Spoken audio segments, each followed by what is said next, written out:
Taxi నడుపుతున్నారన్న నిజం నేను జీర్ణించుకోలేకపోతున్నాను. మీకు టాక్సీ నడుపుకునే కర్మేంటి అంటున్నావు కదూ.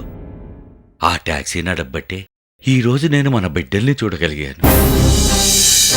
వాళ్ళిద్దరూ మనకు దూరంగా ఉన్నా మన పరిస్థితి ఎప్పటికప్పుడు తెలుసుకొని మనకి సహాయపడటానికే ప్రయత్నించారు. ఈ బాబాయ్ మీద వాళ్లకున్న ప్రేమకి ఈరోజు వాళ్ళని దగ్గరికి తీసుకొని అభినందించాలని ఉంది బోనా. మహారాజులో బ్రతికిన ఆయన నా కోసం టాక్సీ నడిపే పరిస్థితికి తీసుకొస్తావా? అమ్మ గొంతు గుర్తుపట్టలేని బిడ్డ ఎక్కడైనా ఉంటుందా? ఎక్కడున్నావు పిన్ని? ఒకసారి నిన్ను బాబాయిని చూడాలని ఉంది. నా దగ్గరికి వచ్చేయండి పిన్ని. మేముండగా కష్టపడాల్సిన అవసరం మీకేంటి?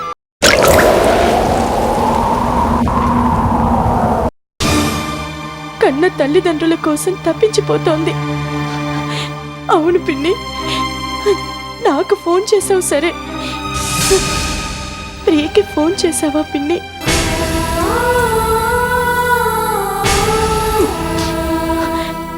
నాకు తెలుసు పిన్ని, మీరు చేయరు. మీ దృష్టిలో ప్రియ పెద్ద తప్పు చేసింది. చేసిన తప్పుకి శిక్ష అనుభవిస్తుందన్న అభిప్రాయం బాగా నాటుకుపోయింది.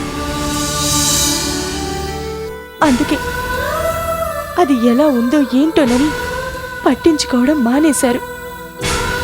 అసలు మాట్లాడాల్సింది నాతో కాదు, ప్రియతో మాట్లాడు పిన్ని. మీరు కనిపించక, మీ మీద బెంగ పెట్టుకొని, సరిగ్గా భోజనం కూడా చెయ్యక ఆరోగ్యం పాడు చేసుకొని మంచం పట్టింది. మీరు కనిపిస్తే ఇక్కడే ఉండిపోమని బలవంతం చేస్తారని ఎలాగో వెళ్ళి చూడరు కాబట్టి కనీసం ఒక్కసారన్నా ఫోన్ చేయండి పిన్ని. మీ మాటైనా దానికి ఊపిరి పోస్తుందేమో.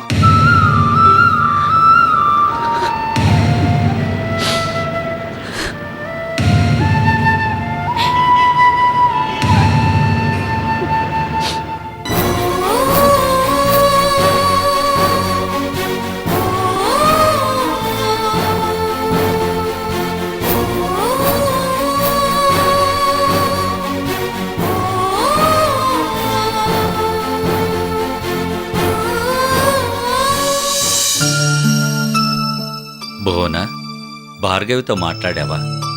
ఎలాగుంది? మీరనుకునే దానికన్నా చాలా గొప్ప స్థానంలో ఉందండి. మనసులోనూ ఆలోచనలోనూ త్యాగంలోనూ మనందరికంటే గొప్ప స్థానంలో ఉందండి. అసలు ఆ పసిదానికి అంత గొప్ప మనసు ఎక్కడి నుంచి వచ్చిందండి? నేను తనతో మాట్లాడకపోతే ఏమందో తెలుసా? నాతో మాట్లాడటం కాదు, మీకోసం ఎంతగానో తప్పించిపోతున్న మీ కూతురు ప్రియతో మాట్లాడు అంది. అసలు దాని జీవితం ఈరోజు ఇలా కావటానికి ప్రియ కదండి కారణం. కానీ భార్గవికి ప్రియ మీద రవ్వంత కూడా కోపం లేదు. అది నా కడుపును పుట్టకపోయినా నా పేగు తెంచుకు పుట్టిన బిడ్డ మీద దానికెందుకండి అంత మమకారం? అందుకే బోనా, కన్న బిడ్డలు అన్న బిడ్డలని తేడా చూపించద్దని నీకు ఆ రోజే చెప్పాను.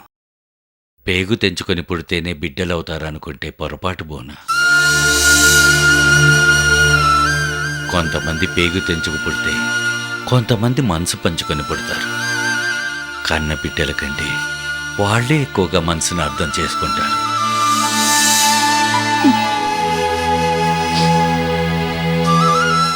అవసరం వచ్చినప్పుడు ఆదుకుంటారు, మన భార్గవిలాగా.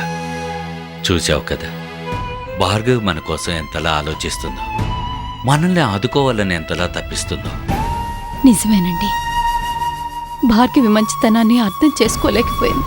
తల్లిదండ్రులు కోల్పోయిన తను మన నుంచి ప్రేమను మాత్రం కోరుకుంటుందని తెలుసుకోలేక తనతో చాలా మూర్ఖంగా ప్రవర్తించానండి. చాలా మంది ఆడవాళ్లలాగే నేను కూడా తేడా చూపించానండి.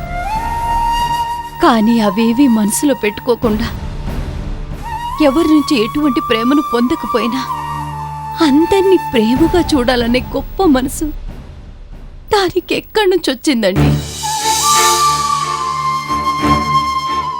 అసలు దాని వయసు ఎంతండి? భార్గవి చెప్తే కాని ప్రియ మన మీద బెంగ పెట్టుకున్నదన్నది నాకు అర్థం కాలేదు.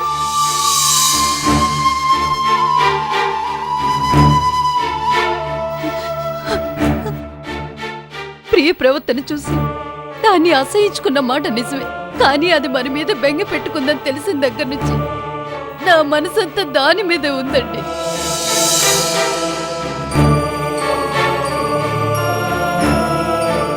ఒక్కసారి దాంతో మాట్లాడాలనుందండి.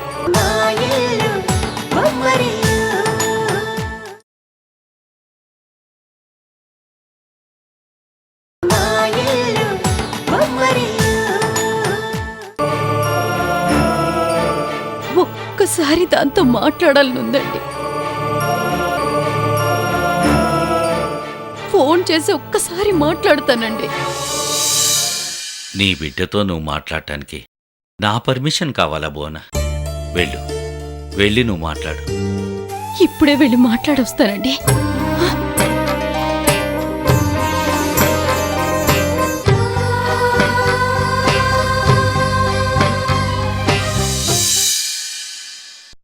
ఇలా అయితే చాలా కష్టమమ్మా. సరిగ్గా భోజనం చేయక, మందులు వేసుకోక, ఎప్పుడూ దిగులుగా ఉంటే నీ ఆరోగ్యం ఏమవుతుంది? అయినా పిల్లలు లేని వాళ్ళందరూ నీలాగే దిగులు పడిపోయి మంచం పడుతున్నారా? ఎంతమంది అనాథ పిల్లల్ని దత్తత తీసుకోవట్లేదు?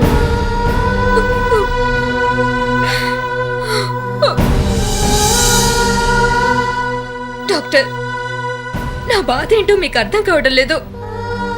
నేను తల్లిని కానందుకు బాధపడటం లేదు, నా తల్లి లేనందుకు బాధపడుతున్నాను.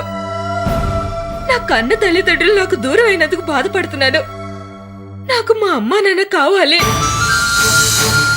కన్నబిడ్డలు లేకపోతే దత్తత తీసుకోమని సలహా ఇవ్వగలను గాని తల్లిదండ్రుల్ని దత్తత తీసుకోమని సలహా ఇవ్వలేనమ్మా.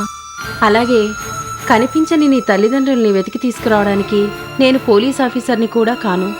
ఇలాంటి సమయంలో ధైర్యంగా ఉండమనడం కంటే నేను ఇంకేమీ చెప్పలేనమ్మా.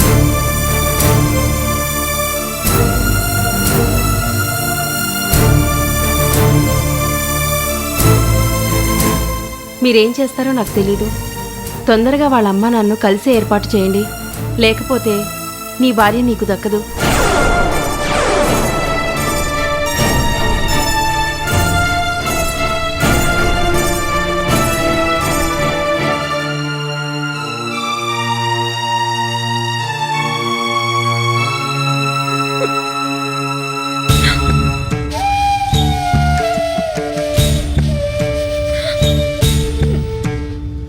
మీరెవరు దురదృష్టవంతులు కారు ప్రియ. అసలైన దురదృష్టవంతుడు నేను. నా మొదటి భార్యను అపార్థం చేసుకుని దూరం చేసుకున్నాను. తర్వాత అర్థం చేసుకున్న దగ్గర కాలేకపోయాను. ఇక నీ విషయానికి వస్తే చాలా అంతర్మదనం తర్వాత నిన్ను భారీగా అంగీకరించాను. ఇప్పుడు నువ్వు కూడా నాకు దూరం అయిపోవాలనుకుంటున్నావా? నువ్వు నాకు దూరం అయితే తట్టుకోలేను ప్రియ. నువ్వెప్పటిలాగే సంతోషంగా ఉండని నేను చూడాలి. అమ్మా నాన్న లేకుండా నేను సంతోషంగా ఎలా ఉండగలనండి? ఎంతసేపు అమ్మా నాన్న వాళ్ళ కోసం ఎందుకంత తప్పించిపోతున్నావు? వాళ్ళు నీకోసం కొంచెమైనా ఆలోచిస్తున్నారా? ఎక్కడున్నారో మనకు చెప్పడం ఇష్టం లేకపోతే కనీసం ఒక్క ఫోన్ చేసి వాళ్ళు ఎలా ఉన్నారో చెప్పొచ్చు కదా. అలాంటి వాళ్ళ కోసం నువ్వెందుకు తప్పించిపోతావు? హలో, ఒక్కసారి ఫోను ప్రియకిస్తావా బాబు? అత్తయ్య మీరా?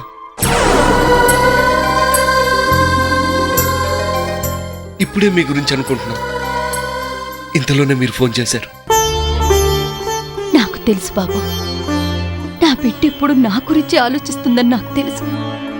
అందుకే ఒక్కసారి ఫోన్ చేసి మాట్లాడాలనిపించింది. ఒక్కసారి ప్రీకి ఫోన్ ఇవ్వు బాబు.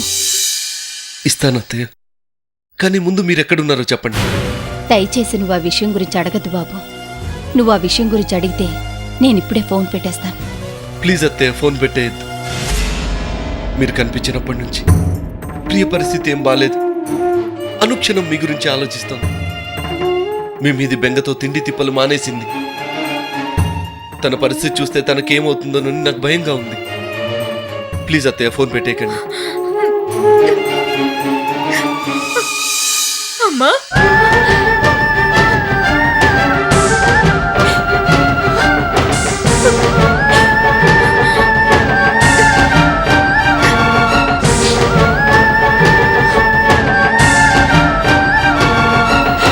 ఊరుకోమ్మా, ఎందుకు ఏడుస్తున్నావు?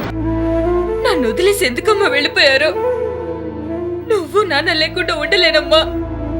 మీరు నాకు కావాలి, వచ్చేయండమ్మా. పిచ్చి పిల్ల, ఆడపిల్లకి ఒకసారి పెళ్ళైన తర్వాత జీవితం అంతా భర్తతోనేనమ్మా. ఇంకా అమ్మా నాన్నలు కావాలంటే ఎలా?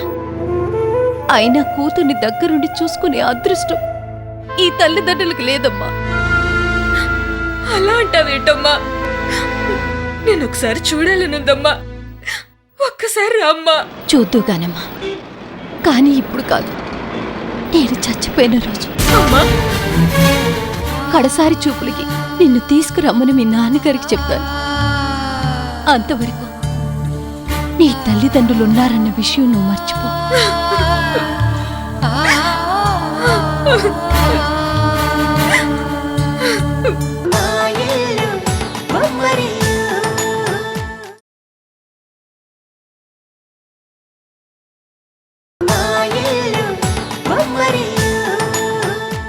కడసారి చూపులకి నిన్ను తీసుకురమ్మని మీ నాన్నగారికి చెప్తాను.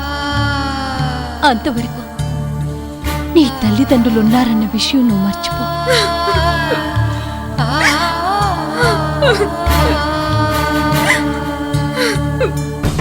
ఎందుకు ప్రియా ఏడుస్తున్నావు? దేనికమ్మా అంతగా బాధపడుతున్నావు? నీ కడుపున పుట్టిన బిడ్డలు లేరనే కదా. నువ్వు బాధపడాల్సిన అవసరం లేదమ్మా. భార్గవి పుట్టే బిడ్డే నీ కన్న బిడ్డనుకో. భార్గవి ఇక నుంచి నీ కన్న తల్లనుకో. నేను నీకు జన్మనిస్తే భార్గవి నీకు జీవితాన్నిచ్చింది. నాకంటే కూడా భార్గవి నీకెక్కువమ్మా.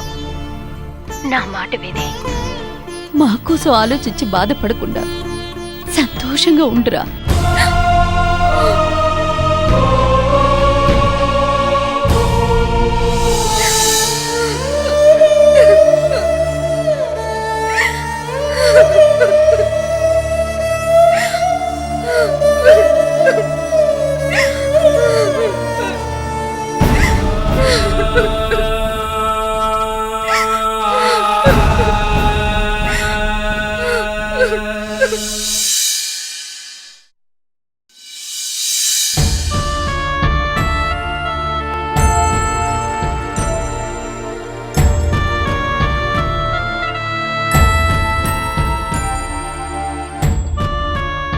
భార్గవి,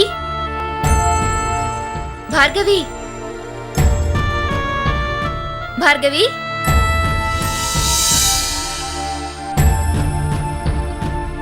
ప్రియా,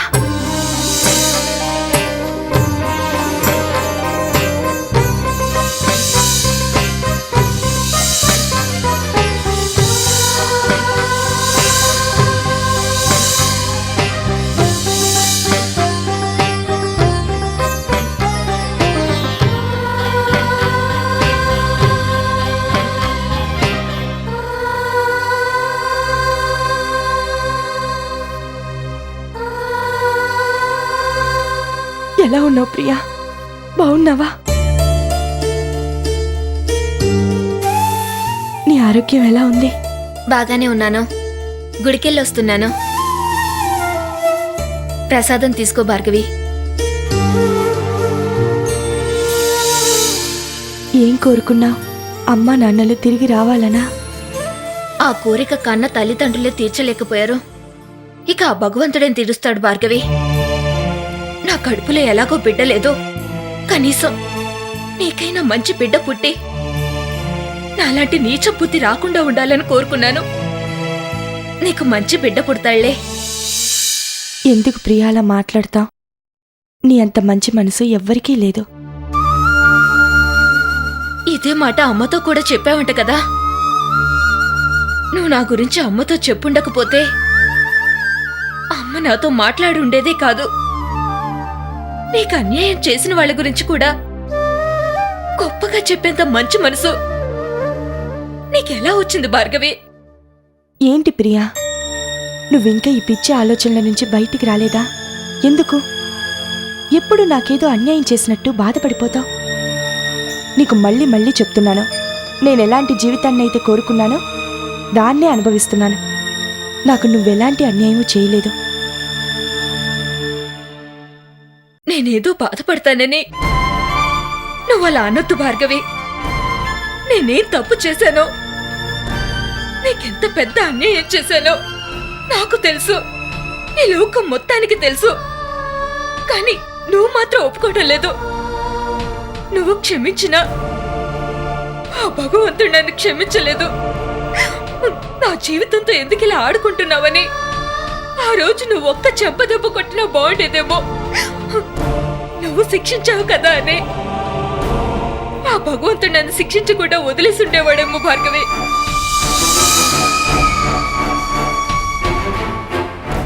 ఊరుకో ప్రియా, శిక్ష అనుభవిస్తున్న వాళ్ళందరూ తప్పు చేసినట్టు కాదు. అయినా నువ్వు చేసింది తప్పనుకున్నా దానికి పశ్చాత్తాపడుతున్నావు కదా.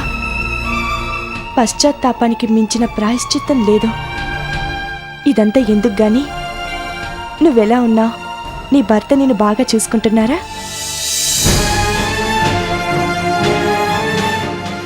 ఏ ఆయన నీకు భర్త కాడా?